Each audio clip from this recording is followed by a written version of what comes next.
Welcome back to the coverage once again here in Rome for the Italian Open 2024.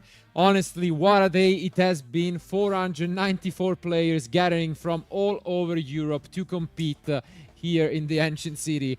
And in all of this glory, we had 9 rounds of Swiss. And to crown the champion, I don't think we could get a much better match than what fate has reserved for us, because in front of us, the only 2 players undefeated left at the event are the 2 latest Italian national champions. That's just some crazy plot that we developed as our finals essentially for the event. To crown the champion will be played between Lorenzo Muselli, current Italian national champion, and his close friend Diego Ganzerli, which is the previous year Italian national champion.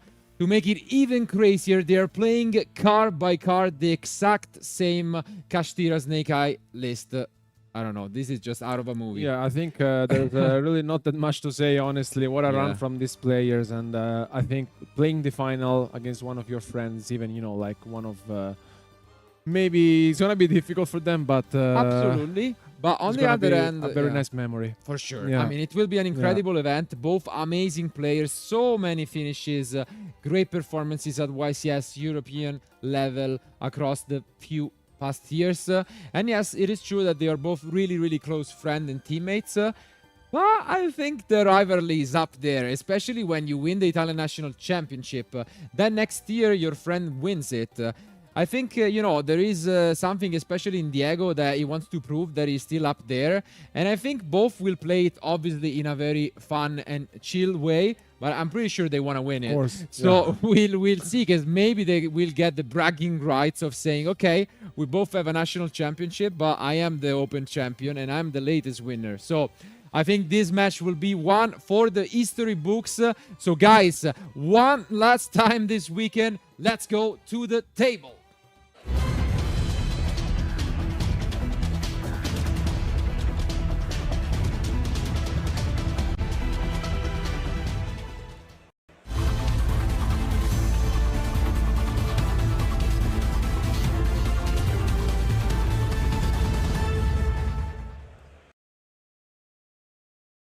And here they are, one roll to decide who is gonna go first. And unfortunately, it seems like it was an underwhelming one for Lorenzo. So it should be Diego going first in what is this mirror match. As mentioned, very unique deck list from all of the other Snake Eye decks we have seen. A very heavy Kashtira engine. And here we see it once again with the Pressure Planet start.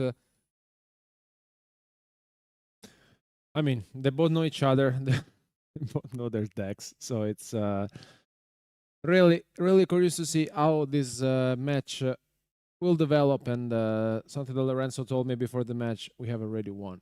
So it's, you know, I really Kinda, but yeah, as you can see here again, over and time again, it's very strong. You get a lot of things going, and I'm pretty sure no matter how this ends, this deck was the correct choice, at least for this event. Same card by card, both undefeated, and one of them will be the winner. So guys, if you are planning to go to one of the nationals, starting for next week with the Dutch nationals, national season is officially open. You might just want to take inspiration from these guys, because they are amazing players. Yeah, we have had a lot of different decks throughout the weekend. We have seen a lot of different matchups. Kashtira, Flow Wonderies, you know, it's been a very intense weekend of play. But, you know, Snake Eye Kashtira with... especially like we have seen how powerful the birth has been throughout our future matches today. I think it seems one of the most solid choices so far. Yeah, and the impermanence was used, which was on a way really good, because the unicorn allows you to, you know, if you get entrapped, to then look at your opponent extra deck. But with the bonfire next to it, this is an impressive opening. And once again, it shows why the Kashtira engine is good. This additional field spell is just so strong to send for either Diabell Star or the Origin Snake Eye. So it's a very good engine for the deck, and it's working out. Also here with the temple. Very good start here from Diego. Gets the Flamberge, and yeah, doesn't seem as if Lorenzo has anything else at the moment to stop Diego's strategy. What's relevant, as mentioned, is that they play the exact same deck. So, for example, they know that Nibiru is not played at all in the main or even in the side deck. And this is a huge deal. It changes the play significantly. And also, you know, even the tech cards like the copies of Talent and Droplet, I think can have a big impact on the ending field. So I'm really curious to see what Diego, and you can see he's thinking about what to do, because you have in mind your usual line. But when you know your opponent exact deck list, it changes so much what you can do. And let's see. Yeah, because basically you know how to play against it, right? Because you know, if you know what it can do, right? Basically, you have such a big advantage. But also, like the Daryl, I think is relevant, right? Absolutely, it can be. But at the same time, I really like the deck list. It doesn't surprise me that they are both undefeated. Kashtira cards are good for going first, as we are seeing, but they're also good for breaking fields. Going second, you can just push, and they play a lot of really powerful spells. As mentioned, 3 copies of both Talent and Droplet. So it's really a deck that's built for going second, even if you lose the die roll. And I'm not expecting a swift, match. It could be a, back and forth battle. And obviously, you never know. But let's take a look. And now we see the first Appaloosa of the match.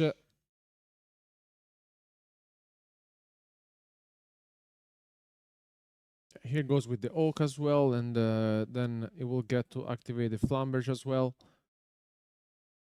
Solid opening from Diego. This is the usual opening.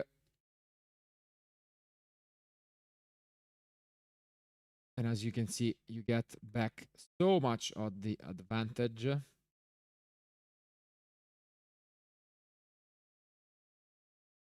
You can see that even though they are very close friends, the tension is palpable. They really want to win the event, especially because, not that long far back, we will have the next Italian National Championship on the weekend of the 8th to 10th of June. And I'm sure both will try their best to make it there and maybe become one of the first, I guess, 2-time Italian National Championship. So let's see.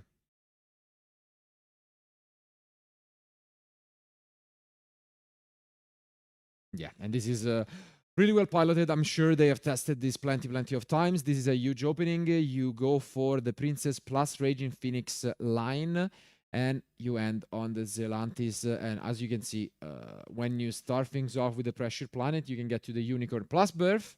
And this is just a pretty nice additional kind of interruption, which we have mentioned. And this is the exact same concept. 15 different extra deck cards. And Unicorn suddenly becomes so much better because you just get rid of a card your opponent uses forever. And that's a big deal. So, and what an opening from Diego, because this is scary, honestly, to be deal with. And let's see if Lorenzo can find his way here. And yeah. Okay, we do start things off with a copy of the Pressure Planet yet again. And as we have mentioned plenty of times today, that Birth is not only good for extending, but the Graveyard Effect, I think, was probably the MVP card of the entire day. I think at least 3 duels were won because their opponent just kind of disregarded it, and it does so much. But we start things off with a Fenrir from Lorenzo's side, and again, this is the powerful part of the engine, which is quite flexible. And we do use the Princess. Okay. One of the interruption is gone. We could see a copy of Talent, for example. No Droplet has been chained. Obviously not really working against Princess, but still can be used to just disrupt, for example, the Appaloosa or trying to go that direction. Let's see if there is anything going for him to stay in this duel.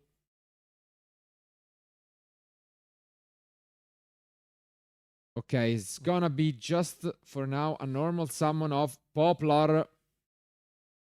Not too impressive. Let's see the way in which Diego wants to fight back. He could use an Appaloosa effect, and he does. Is there gonna be a response? If not, we could see the first activation of the unicorn mentioned. I think he might have maybe forgot to go for it. And here we see the anima. Yeah, and I think this could be a bit of a mistake if I'm not understanding, just because of the the unicorn possibility of getting rid of the anima altogether. Instead, it's not decided to go for it, and now obviously still a lot to perform. And yeah, as you can see, only now Diego goes for the unicorn and decides to banish. Let's take a look. Okay, thanks Lorenzo for showing us. The Ita is the chosen option. Again, a lot of different useful ones. We are gonna see the anima activation, and we have a Ghost Ogre. Wow. What a hand from Diego. Wow. So you think just wanted Lorenzo to think maybe maybe. But again, another one of those interruptions as Ghost Ogre has been chained to the anima. The Appaloosa just straight up goes, and I think Diego is in one of those situations where he got so excited that his opening looked too promising that he's starting to, lose his focus a little bit. He really needs to stay in this and stay calm now that he starts understanding it.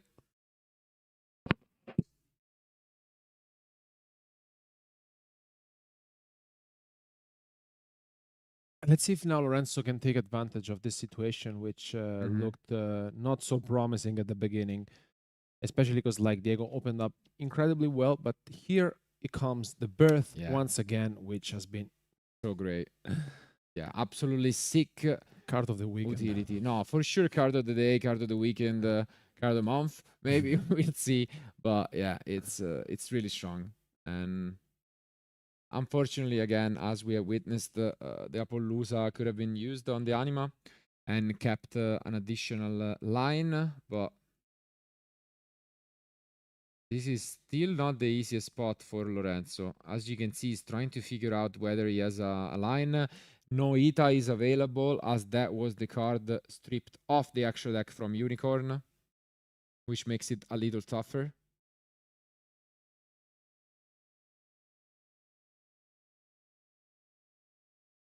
And now we get to activate the Ash, sending the Fuse Spell,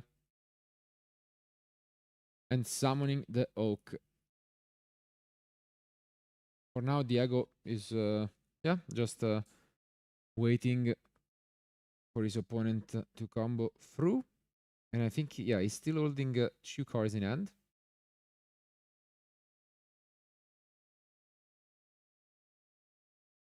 And again, the Oak gets to resolve and got finally to his own Flamberge. This is getting down to the wire. We couldn't expect anything less out of these 2 amazing players. But now he's gonna go and force out the Mascherena.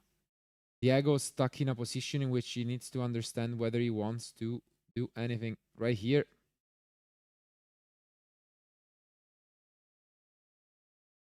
Tough spot for sure. Couple cards in hand for Diego as well. And I think Diego was not expecting, honestly, to after how he started. I'm pretty sure you already saw his opponent just scooping up his cards. Instead, he's not gonna make it that easy. We saw it in the previous future match. Lorenzo is a fighter, but Mascherena is gonna get used to summon a Ita. Playing the long game here at the moment, now that he has realized that the opening was not enough.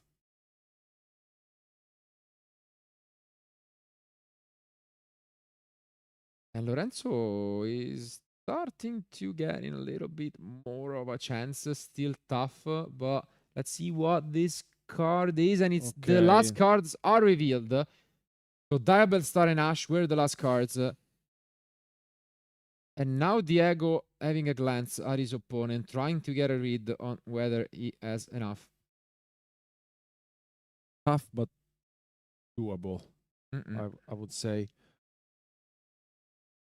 It really depends how Lorenzo wants to play this out, because he may find his way here now, because now he can go for the dark exactly. And then the Flambers will be back. The Ash and the Oak as well.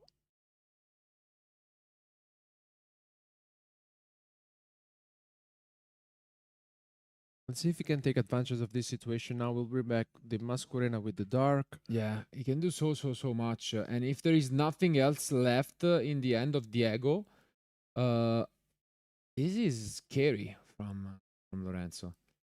And what an upset would that be? But for now, the Divine Temple is used, bringing the Flambers back.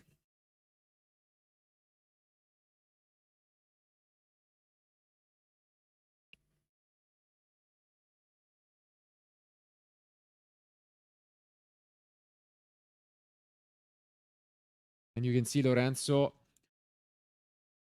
probably didn't think he would have a chance, but this is, sometimes the beauty of Yu-Gi-Oh! You can play it out, and even when you don't have a chance, maybe an opening will be created by your opponent. And in this case, we still have an option for Lorenzo. It's not going to be that easy. Gonna have to take some risks, but not like he has a chance of just allowing his opponent to have a full turn back. And already 15 minutes down the line, and this is still just the second turn of this match. I mean, you can feel the tension, by Yeah, no, for just, sure. I mean, again, we mentioned it. This is an absurd match. Nobody, I think, either even these two players would have believed they would be sitting here for the possibility of becoming the champion, and it would be between the two former, Italian national champions. That's just insane to me. And yeah, what a match. Okay. Um,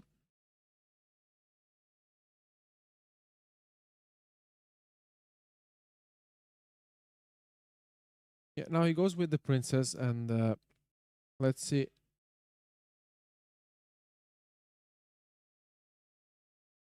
Again, gonna try and find the way if there is one.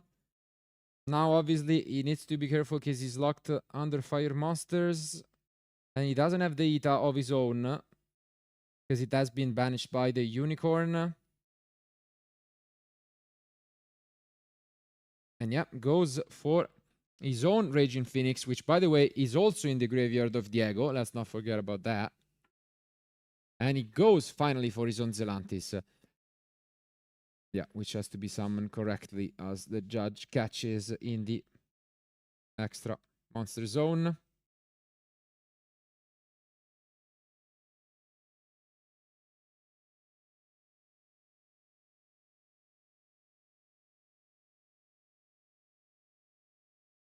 And now, yeah, he's thinking about the positioning, it seems. Looks like a chess match. No, absolutely, it's crazy. And I mean, it kind of is, no, honestly. Um, it's not too common that this interaction happens, but I mean, sometimes when there is this specific circumstance of maybe not having enough interruptions, but having the cards to play as going second, this can happen, and it becomes tough because it's almost a grind-like situation, and not everyone is ready for it. Because usually, when you get to resolve a combo as good as the one from Diego, I think 99% of the time your opponent just picks up their cards. And actually winning, the end game, since you talked about chess, it's just as important as knowing your openings. And I feel like sometimes in Yu-Gi-Oh that's disregarded. Yeah, because I think I would have bet a single penny on Lorenzo seeing Diego starting hand, honestly. I think the misstep here with that, Ogre with Apollousa on the Anima may cost him this game one. Let's see. Now, again, Lorenzo trying his best to combo for the match already. Almost down 18 minutes. And this is actually quite relevant because, as you can see, these two duelists are the only undefeated players left in the event. But there is one difference. Lorenzo is the only 8-0, which means that he essentially has two ways of becoming the Italian Open champion, because a draw would guarantee, just like a win, that he is the champion. So, of course, if that would be the ending result, he would also be pretty happy with it. But let's just see for now how this game one will develop.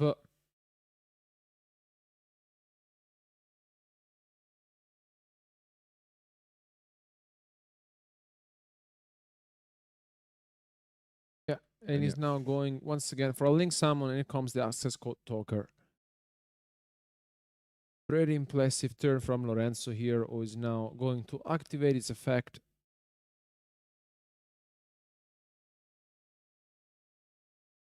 Yeah, here it comes.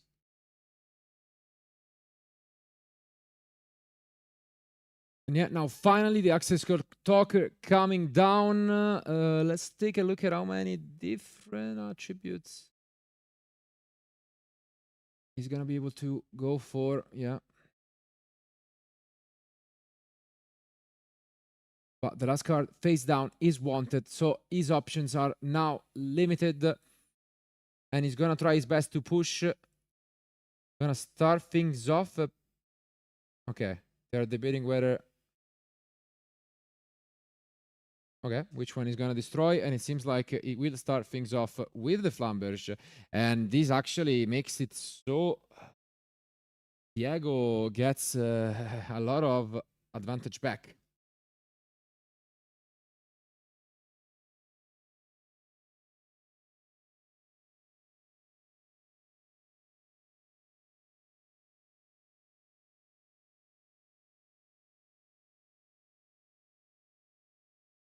We are going to resolve the Flamberge and then bring back all the monsters from the graveyard. Guess the Ash as well.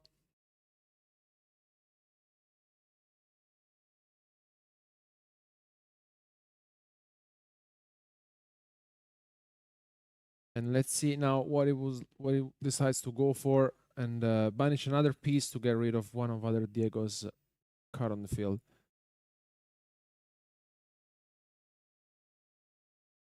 And this is a wall of monsters from Diego trying to stay in this. He knows that he could have done a little bit more with this opening. And I think he really doesn't want to drop this game one just like this, because he would highly regret it, especially after siding. And if you guys followed the previous Lorenzo match, you know already what is siding. You know that it will get complicated. But we do enter battle phase, finally, after what have been almost half of the match spent on just these first two turns, one each. And yeah, the Poplar is grabbed by Diego.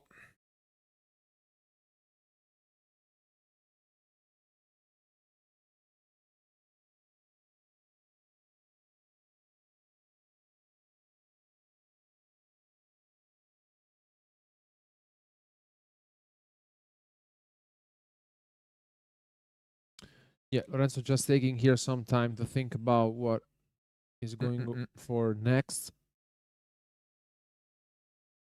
And yeah, again, another attack. But as you can see, it's now starting to look a little bit more promising for Diego yet again after this myriad of plays from the current Italian national champion against the former. Obviously, we're gonna ride that train for the entire match because it's just unbelievable. And yeah, now he goes for the Zelantis, gets the additional effect in the battle phase to just destroy cards up to the co-linked, and this is what's going on. But the cheeky Raging Phoenix, which was set up turn 1 by Diego, is back. And let's see if there is anything else going on for the Italian, which in main phase 2 goes over and finally gets rid of everything for an SP.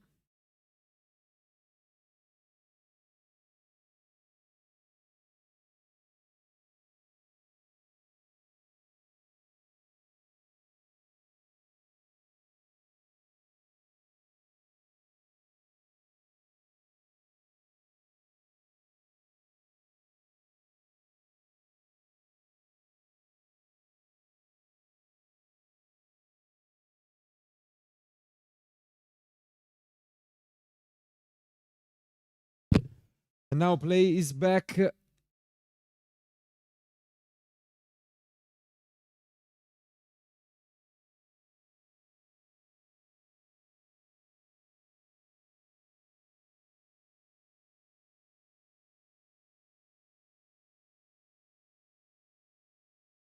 As you can see, the play would be back, but before we're gonna stop real quick just to have a check on a previous interaction along the turn, as they have been playing, both at a certain pace, but especially with the like infinite amount of plays that they went through. So they are gonna quickly check. Essentially, what has been happening was the Ita interaction, because obviously Ita has been link summoned, but as you can see here, they're quickly gonna fix that interaction, because when Ita is link summoned, you can search your deck. But since the Zelantis was a step in the middle, he's actually not. We gotta check that interaction.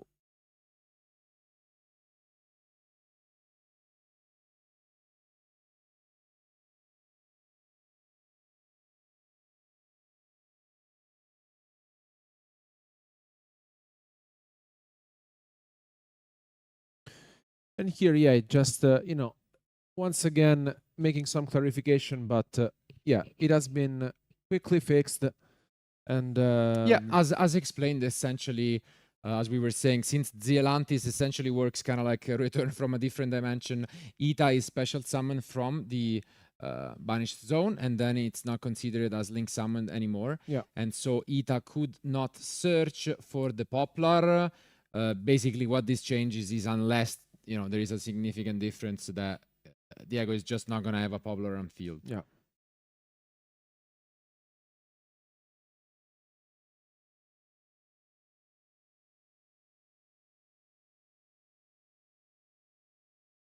And yeah, this is exactly what's going on.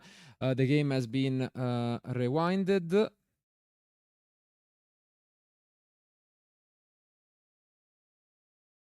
Yeah, well played by Lorenzo here. Who Yep. goes for the SP Little Knight. I mean, essentially, Lorenzo, again, just tried his best to fight back. Couldn't quite get the game in his hands, but I mean, it was still an impressive turn from what looked like an unbreakable field from Diego. And now, however, play is back to him. And yeah, now I'm really curious to see whether Diego can basically come back into this. It's not gonna be easy, especially because he has used a lot of resources, but yeah, he still has so much, and he has full knowledge. I think pretty sure Lorenzo doesn't have anything in hand, and he has this face down wanted, which was set by the Diabell Star, and this means that regardless of what happened, he's back into action.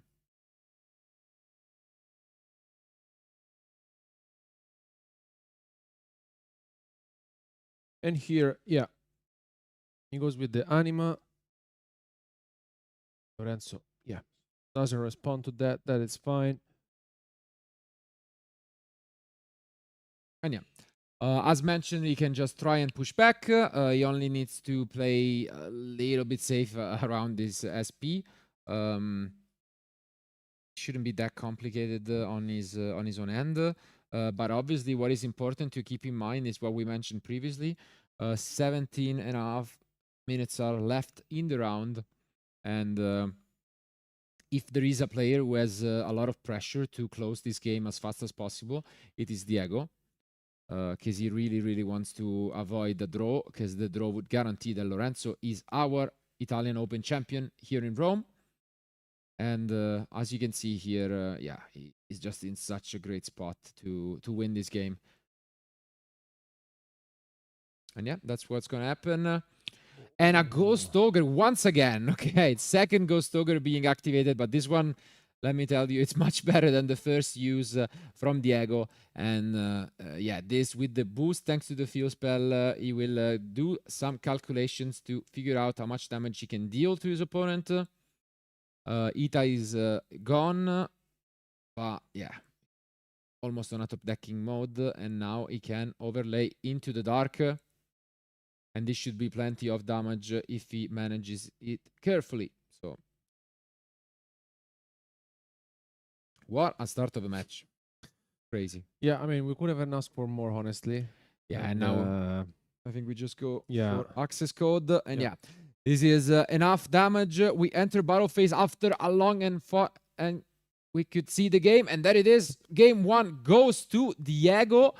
Wow, 19 minutes and more. You know, in the end, it took 29 minutes to finish up this game. Almost 30 minutes spent just on this game 1. But what a fight it was. They are just trying to put everything on the line. Wow. Again. Crazy start of the match. You cannot expect anything less. 494 players. Only 2 duelists remain undefeated, and they are the 2 previous Italian national champions. But it is Diego with the advantage. Nerves might have gotten into him. On the one end, I think it is a situation in which usually when you see people, you know, getting nervous on stream, it's normal because they have not been there. In this case, it was a completely opposite type of, nerves. It was the nerves that you get when you just are sure that you just completely won the game, and then you play a little more casual because you're like, okay, it doesn't matter what I do. This game is over. And he almost got punished by Lorenzo, I gotta say. And yeah, this situation is now completely on the opposite side. It will be Lorenzo who goes first and try to combo 4. And the interesting thing is that they are playing the exact same deck list card by card. We have mentioned their side decks. Mostly the going first card are Skill Drain and Dimensional Barrier. And those are somewhat interesting, but obviously the Kashtira engine is there. And I'm really interested in seeing what will happen, because also Diego must keep in mind how much time is left. Exactly. Yeah, I mean, after witnessing this game 1, what do you think? Like, if Diego understands that he can't really, get into game 2, could he go into a game 3 potentially? Avoiding, that game 3 will never exist. I mean, I'm really curious to see how this game 2 starts. Our players are ready, so without no further ado, let's go to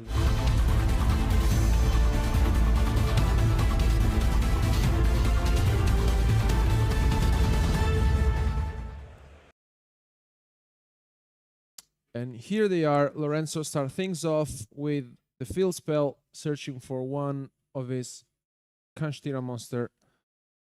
And here comes the drawn and lock from Diego. Wow.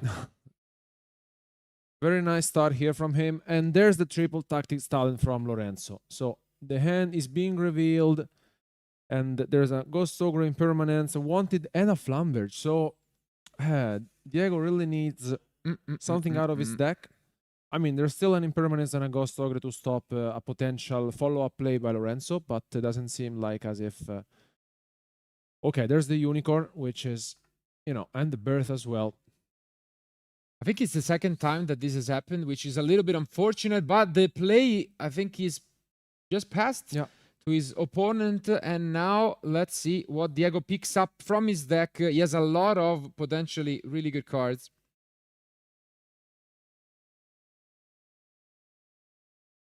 Okay, so he drew into impermanence. So let's see what he drew into. Oh, wow.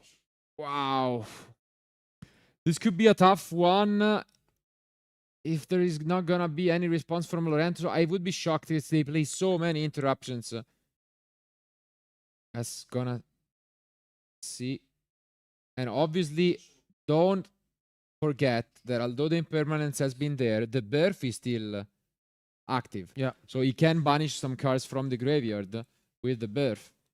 Looks like there's no interruption from Lorenzo's side, which is, quite surprising, honestly. But yeah, he's going through that. Yeah, Bellstar, being top deck was. Wow, that was for sure one of the better top decks. He was thinking about using the birth there. Obviously, if you expect a Divine Temple coming down, that's another window of opportunity. And yeah, it is obviously the Divine Temple being added to the end. Let's see. This could be the complete turnaround from Lorenzo being the only 8-0 player at the event to Diego upsetting him at the very last match and basically saying, I'm still here. I'm still the better Italian players, even though you are the latest national champion.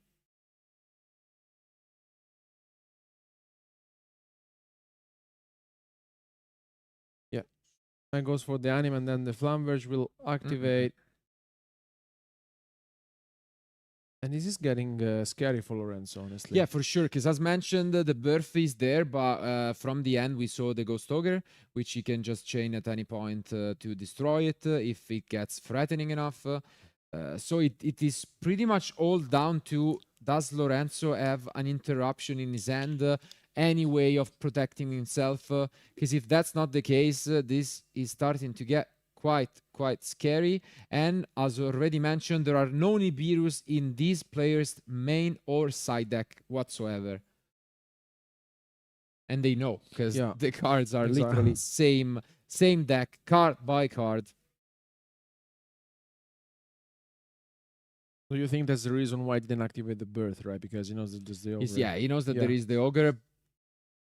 But actually, in what is an interesting final go of events, the Ghost Ogre is normal summoned to go into a Link summon as he sees the writings on the wall, and he knows that this is enough damage potentially to seal the game.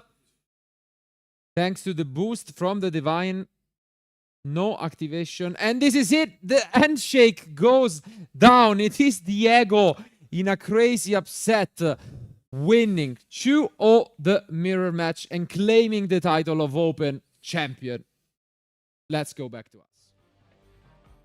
What a match and what a way to end the Italian Open 2024 in Rome. Honestly, we couldn't have asked for more. 9 rounds of incredible Yu-Gi-Oh! And a final between national champions.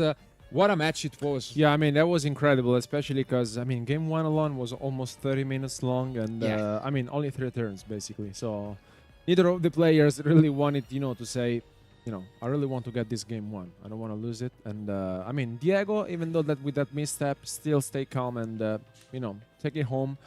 And, game 2, that draw the lock was incredible. Yeah, it was huge. Absolutely. Yeah. We got a final that had a lot in stock, and the games looked completely different. One, as you mentioned, taking 30 minutes with both players giving it all they had and trying to just not lose rather than maybe go for the win, I gotta say. But in game 2, the complete opposite.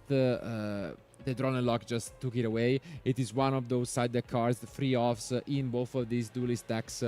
Diego got it, and unfortunately, it just at the end, as he showed, the double bonfire. So just at the end, completely loses to Drawn and Lock.